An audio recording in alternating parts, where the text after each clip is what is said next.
নমস্কার, আমি অ্যাস্ট্রোলজার আচার্য পারমিতা। আজকে আমি একটি আকর্ষণ মন্ত্র বা বশীকরণ মন্ত্র আপনাদেরকে বলে যাব।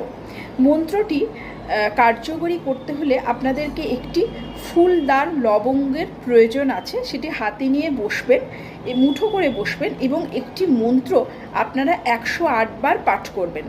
মন্ত্রটি কি সেটি একটু লিখে নিন।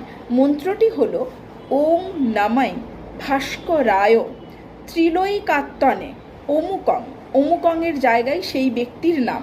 শ্রীপতি মে বশং কুরু কুরু স্বাহা। যে পুরুষ মানুষকে আপনারা বশীভূত করতে চাইছেন বা আকর্ষিত করতে চাইছেন তার নাম অমুকংয়ের জায়গায় দিয়ে দেবেন।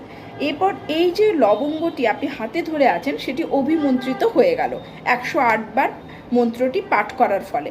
পাঠ করার পর 3 বার এটাতে ফু করবেন। তারপরে এই লবঙ্গ